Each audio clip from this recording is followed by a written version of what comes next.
I'm David Knowles, and this is Ukraine, the latest.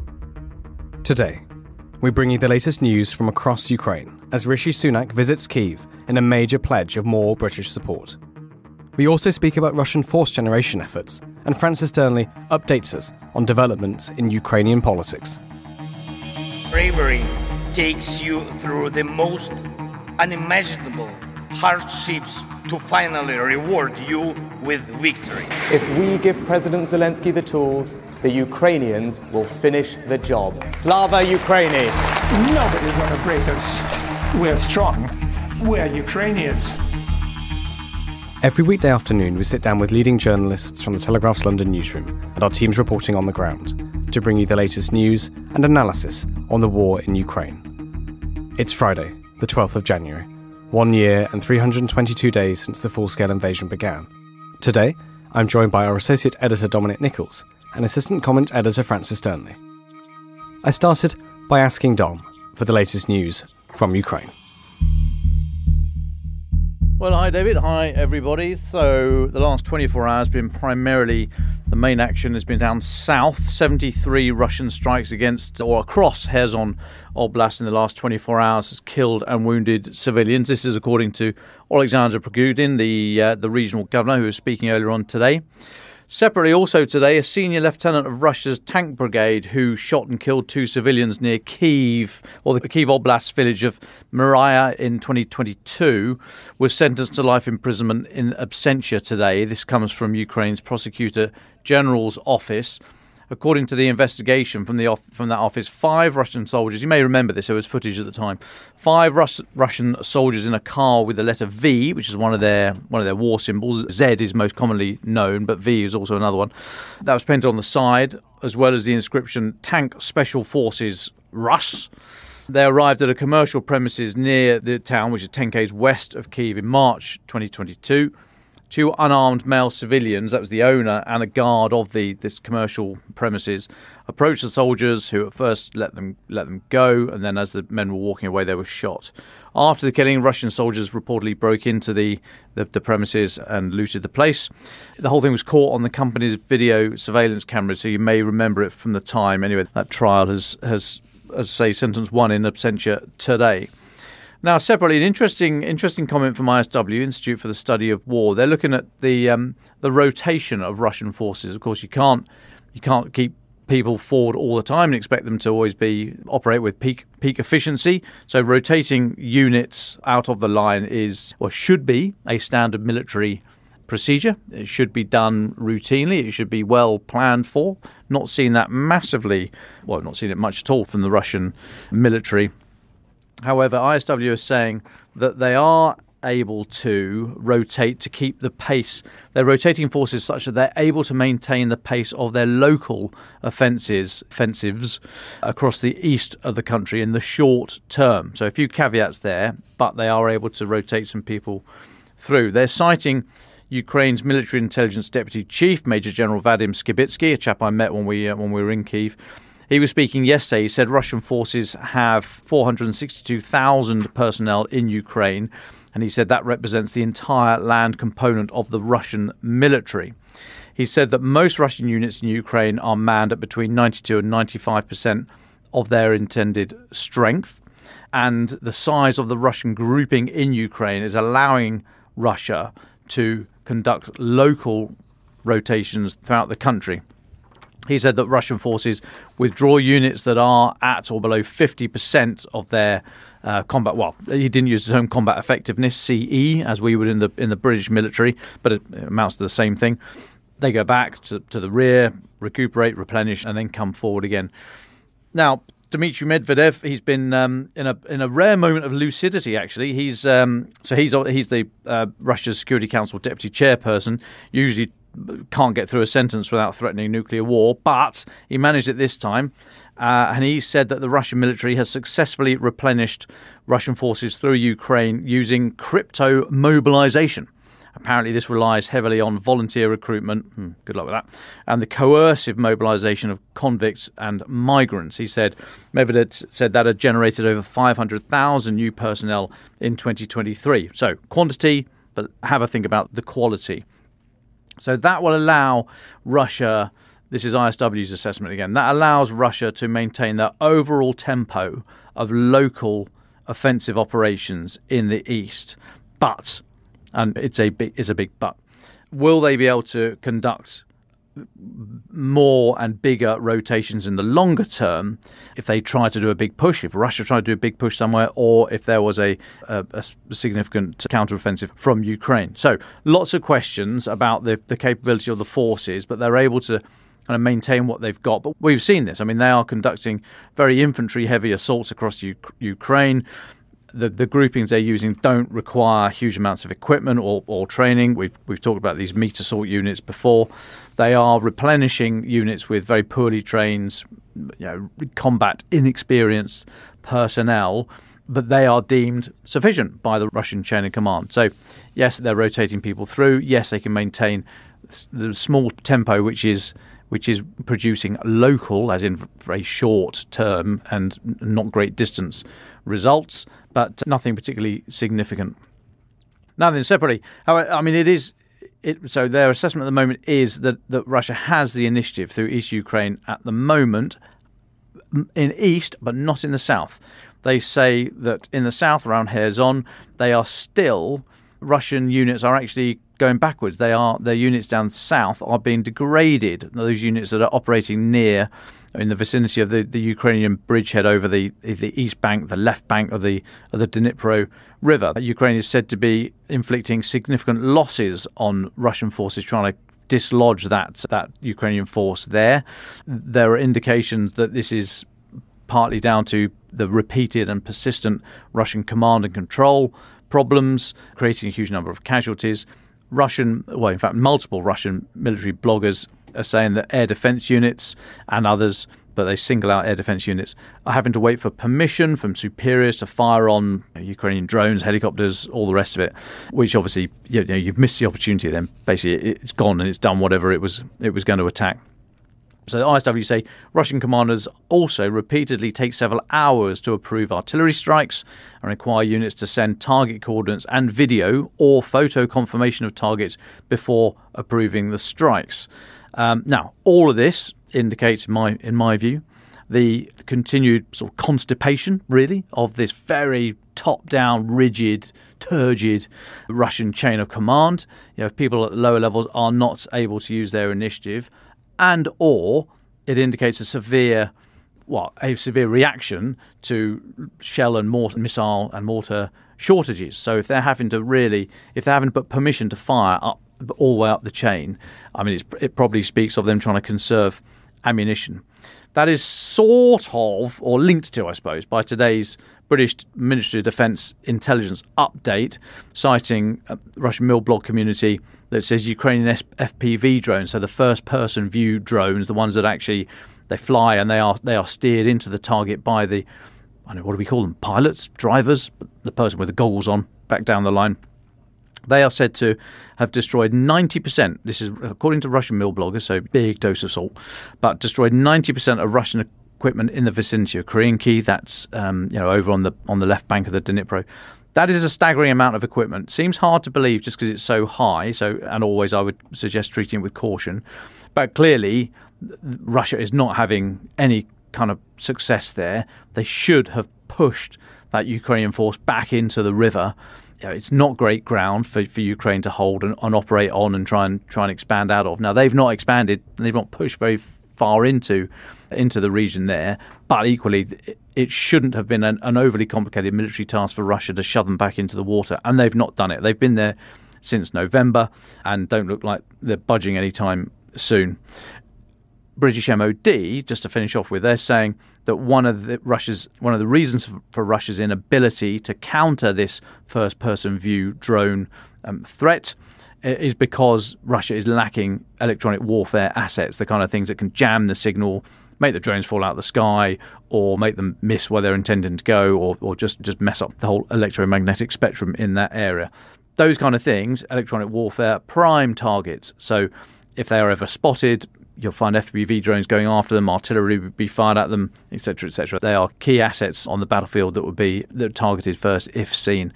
So perhaps Ukraine is having a significant impact against the EW, which is then allowing those FPV drones to move on to other targets, and that in itself, as in Russian tanks and all the rest of it, trying to push Ukraine back into the river.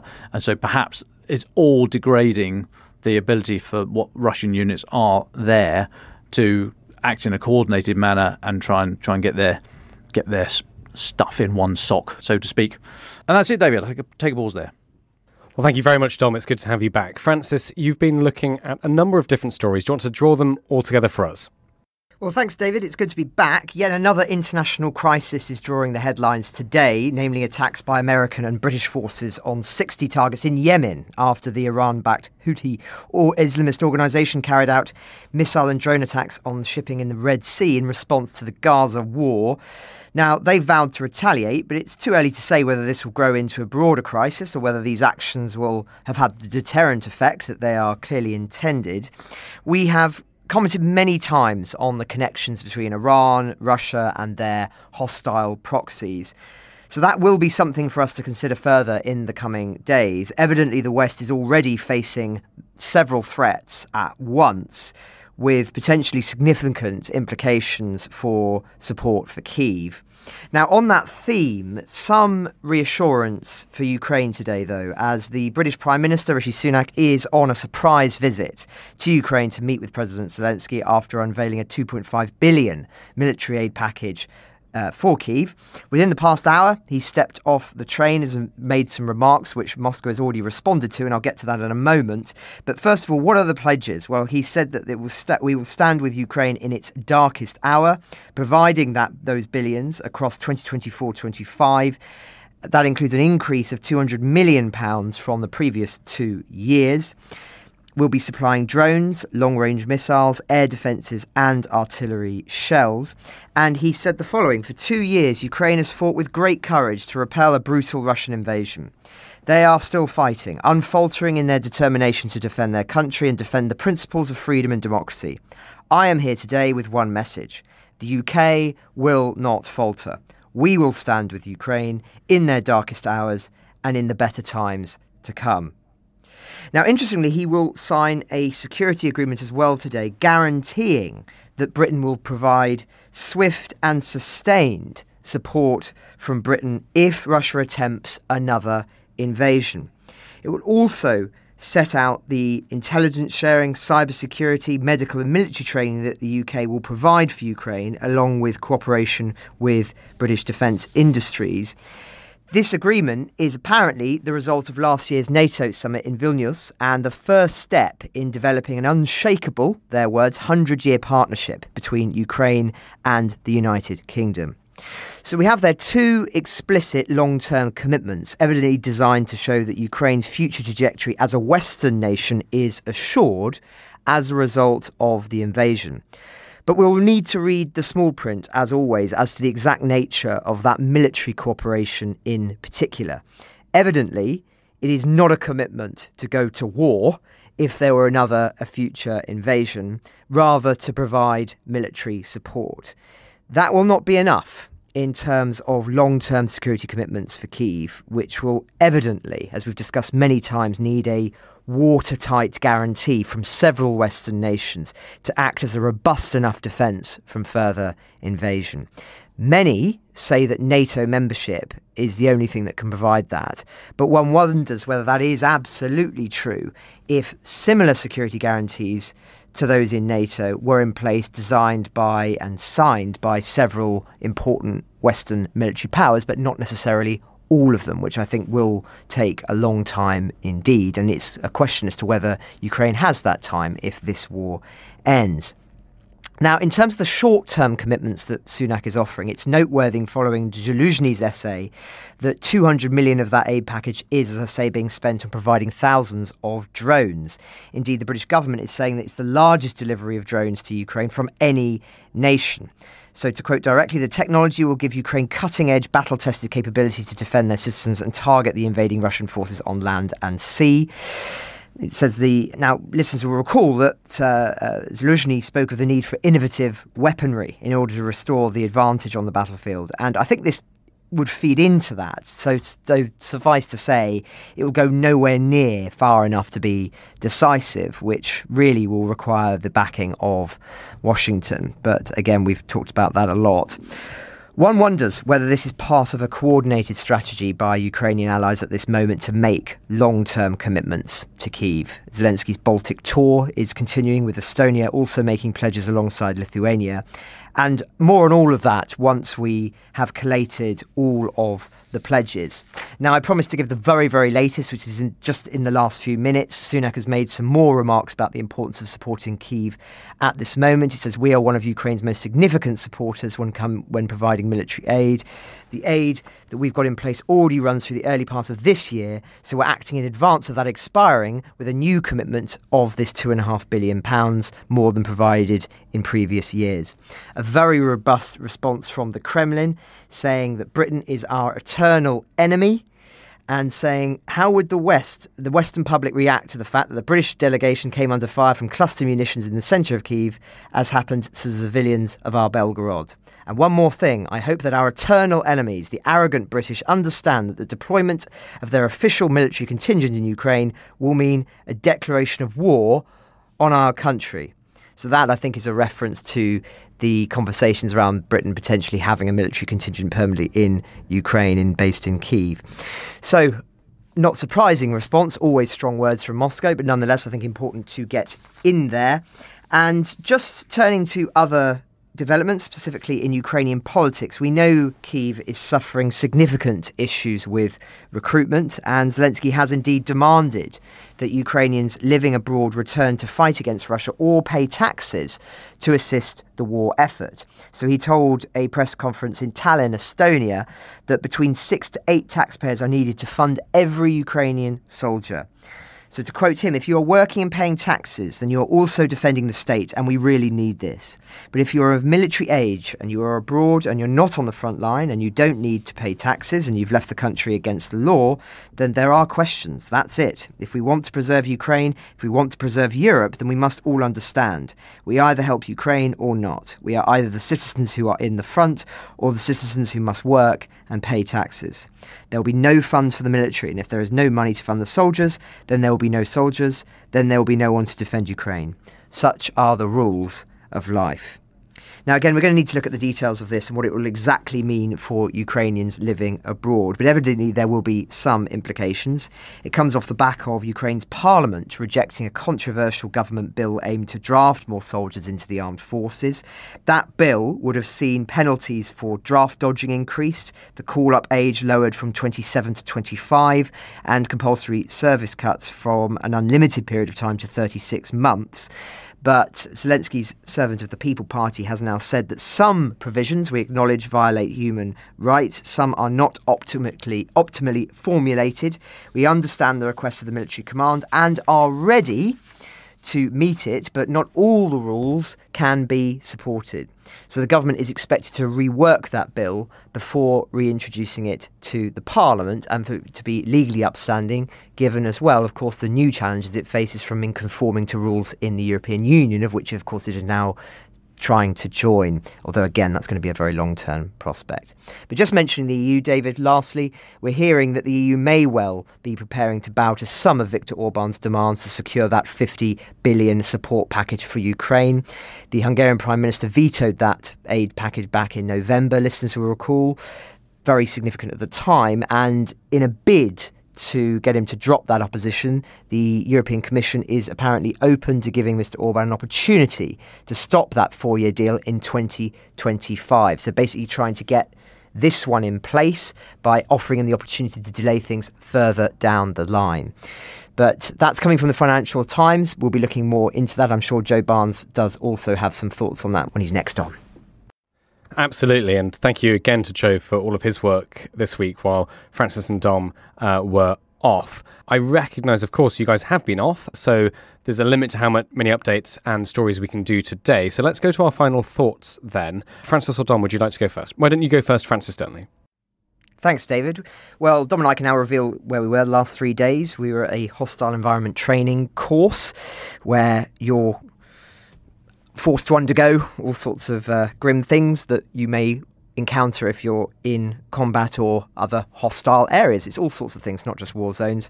And as part of that, we were taken to a mock minefield, and it was the first time that I saw in person the parrot or butterfly mines deployed from mortars and aircraft by the Russians.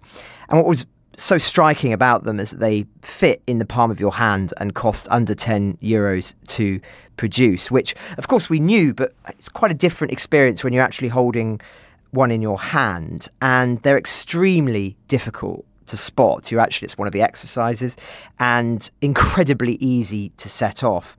And just imagining the prospect of entire fields littered with mines like that or similar, which are capable of taking your foot off really like it's nothing, just spoke to the challenge faced by mine disposal units prior to the Ukrainian counteroffensive, and indeed all of those soldiers who fought in that counteroffensive after the Russians had bunkered in and prepared for those assaults.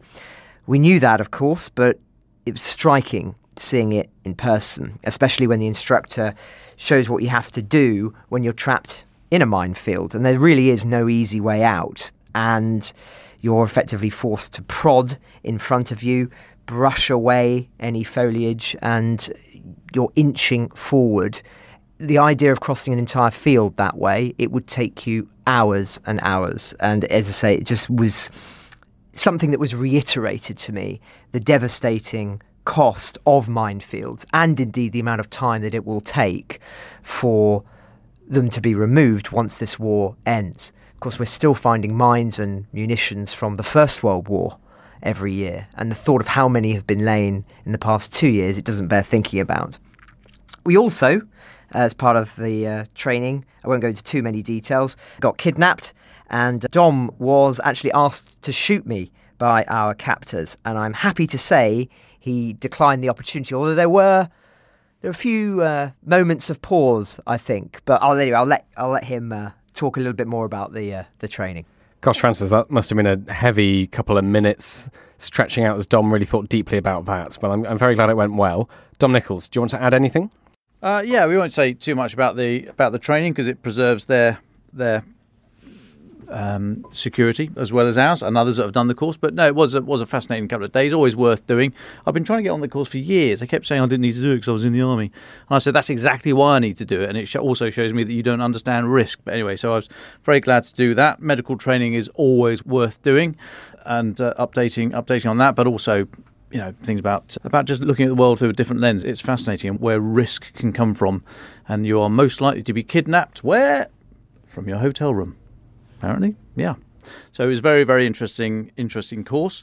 On the mines, that was, always horrific. You stand there and they say, right, bear it in front of you, there's a load of mines. Can you spot them? We go, ooh, is it that leaf? No, it's not that leaf. Is it that? And of course, you've no way of spotting these things. They're almost impossible. Remember when we had James Cowan, former Major General, British Army General James Cowan, who's now the chief exec of Halo Trust, the charity, who said that for every day of a high-intensity conventional conflict, every day makes 1 month worth of demining required, which is why we're still demining in Cambodia, Laos, Vietnam, elsewhere, all around the world, Bosnia, so on and so forth. So it just shows, every time you think about the war in Ukraine, for every day it's going to be another month of demining. This is going to see out most of our careers, if not more. So no, it was fascinating.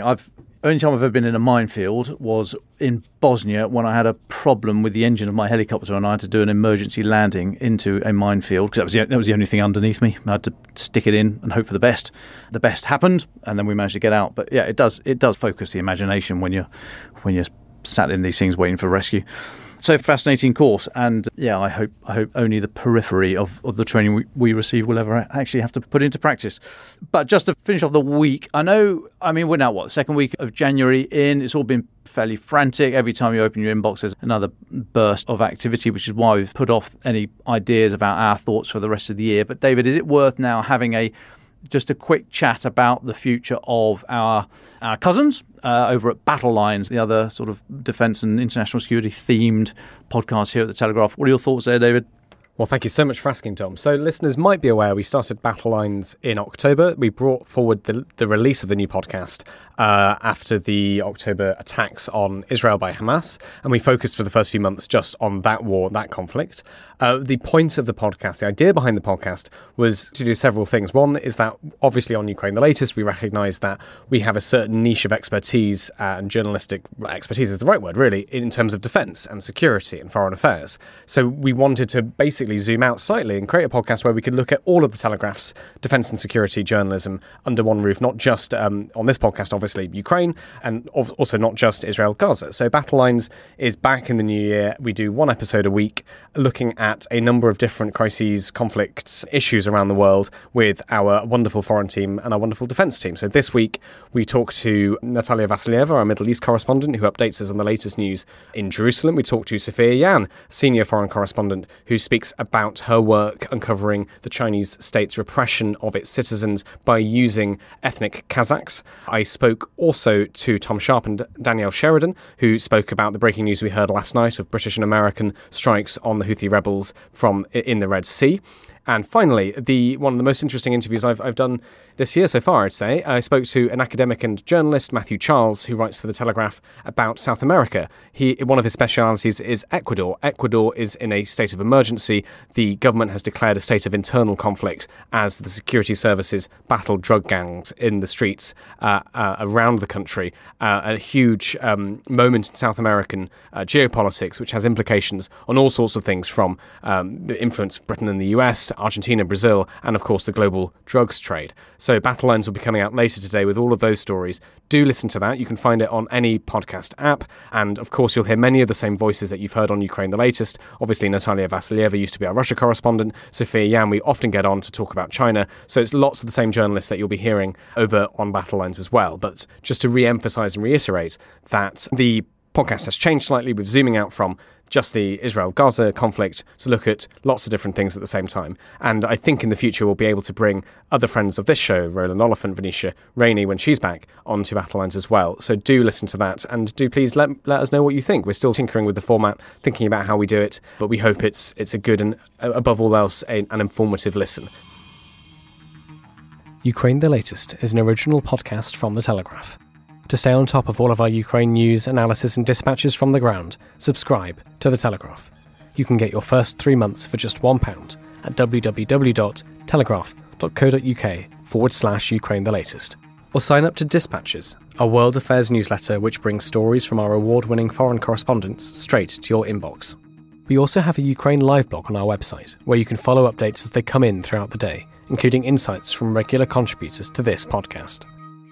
You can listen to this conversation live at 1 p.m. London time each weekday on Twitter Spaces. Follow The Telegraph on Twitter so you don't miss it.